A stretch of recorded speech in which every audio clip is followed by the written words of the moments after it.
بسم اللہ الرحمن الرحیم۔ ہجرت مدینہ کے بعد آپ صلی اللہ علیہ وسلم نے مسلمانوں کے درمیان بھائی چارہ قائم کیا تھا، جو تاریخ اور سیرت کی کتابوں میں مواخات مدینہ کے نام سے مشہور ہے۔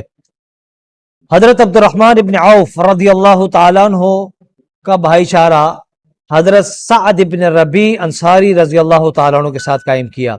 حضرت سعد نے قربانی کا مظاہرہ کرتے ہوئے حضرت عبد الرحمن ابن عوف سے کہا کہ آپ مجھے بتائیے، میری بیویاں ہیں، ان میں سے کوئی کسی کے بارے میں کہیے، میں اس کو طلاق دے دوں گا اور آپ اسے شادی کر لیجئے۔ میرا مال اللہ تعالیٰ نے مجھے بہت مال دیا ہے، ہم آدھا آدھا تقسیم کر لیتے ہیں۔ سیدنا عبد الرحمن ابن عوف رضی اللہ تعالیٰ عنہ کہتے ہیں کہ بارک اللہ لک فی اہلک و مالک، اللہ تعالیٰ آپ کے گھر میں، آپ کے مال میں برکت دے، مجھے صرف بازار کا راستہ دکھا دیجئے۔ حضرت عبد الرحمن بن عوف رضی اللہ تعالیٰ عنہ کو بتایا گیا فلاں جگہ بازار ہے، تشریف لے گئے وہاں پر، اور پھر شام کو واپس آئے تو تھوڑا بہت کاروبار جو کیا تھا انہوں نے، اس کے نتیجے میں کچھ مال بھی لے کر آ گئے، کچھ پنیر، کچھ گھی اور اس طرح کی کچھ چیزیں لے کر آ گئے۔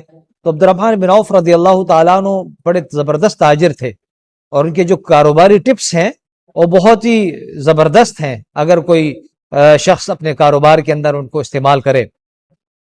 تو خیر، ایک مرتبہ ہوا یوں کہ کچھ دن گزر گئے، حضرت عبد الرحمن بن عوف رضی اللہ تعالیٰ عنہ حضور علیہ الصلوۃ والسلام کی خدمت میں حاضر ہوئے، اور ان کے کپڑوں پر کچھ نشانات تھے، صفرہ، عربی میں لفظ آیا صفرہ۔ یہ وہ نشانات ہوتے تھے جو شادی کے موقع پر کوئی خوشبو یا اس طرح کی رنگدار چیز استعمال کی جاتی تھی، اس کے نشانات تھے۔ حضور نے فرمایا مَا یم یا عبد الرحمن، عبد الرحمن کیا ہے یہ؟ کیا آپ نے شادی کی ہے، نکاح کی ہے؟ عبد الرحمن بن عوف رضی اللہ تعالیٰ عنہ کہتے ہیں کہ جی حضور، میں نے نکاح کیا ہے، میں نے شادی کی ہے۔ آپ علیہ الصلوۃ والسلام نے پوچھا کہ مہر میں کیا دیا؟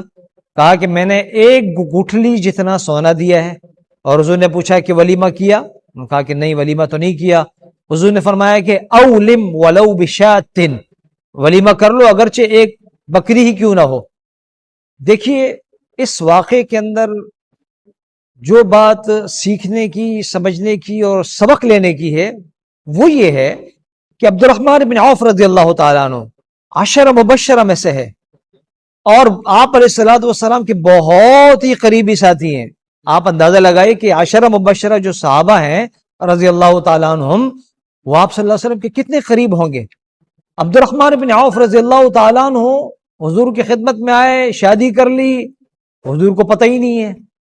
حضور نے عبد الرحمن بن عوف سے کوئی شکایت نہیں کی، کوئی شکوہ نہیں کیا کہ آپ نے تو ہمیں بتایا ہی نہیں، یا ہمارے علم میں نہیں لائے اور آپ نے اتنا بڑا کام کر لیا، کوئی نہیں، کوئی بات ہی نہیں ہوئی۔ حضور نے صرف یہ پوچھا کہ آپ نے شادی کی ہے؟ کہا شادی کی ہے۔ مہر کا پوچھا، ولیمے کا پوچھا، جو ضروری احکامات تھے، باقی کسی قسم کا کوئی ایسا تذکرہ، کوئی شکوہ، اس لیے کہ یہ کوئی بات ہی نہیں ہے۔ کسی کی شادی ہے، کسی کا نکاح ہے، اگر وہ دعوت دے دے تو اچھی بات ہے، نہیں دعوت دے تو اس کی خوشی ہے، اس کی مرضی ہے، ہمیں اس پر کوئی شکوہ اور شکایت نہیں ہونی چاہیے۔ بہت افسوس ہوتا ہے کہ ہمارے یہاں چھوٹی چھوٹی چیزوں کے اوپر، چھوٹے چھوٹے معاملات کے اوپر تعلقات خراب کر دیے جاتے ہیں، رشتے، قریبی رشتے خراب کر دیے جاتے ہیں، صرف اس بنیاد پہ کہ جی ہمیں کارڈ نہیں بھیجا۔ یعنی ایک بندہ اپنی شادی کی دعوت دے رہا ہے، اس نے کسی موقع پر زبانی کہہ دیا کارڈ نہیں بھیجا، تو جی کارڈ نہیں بھیجا، یا کارڈ بھیج دیا لیکن خود دینے نہیں آئے، یہ رشتہ داروں میں یہ چیزیں چلتی ہیں۔ تو یہ کوئی بات نہیں ہے، یہ کوئی مطلب یہ کہ ایسا معاملہ نہیں ہے کہ جس پر آدمی شکوے شکایت کرے۔ شادی بہت آسان چیز ہے، نکاح بہت آسان کام ہے، اس کو آسان رہنا چاہیے، آسان رکھنا چاہیے، اس پہ کسی قسم کی کوئی ناراضگی، کوئی شکوے شکایت نہیں ہونے چاہیے۔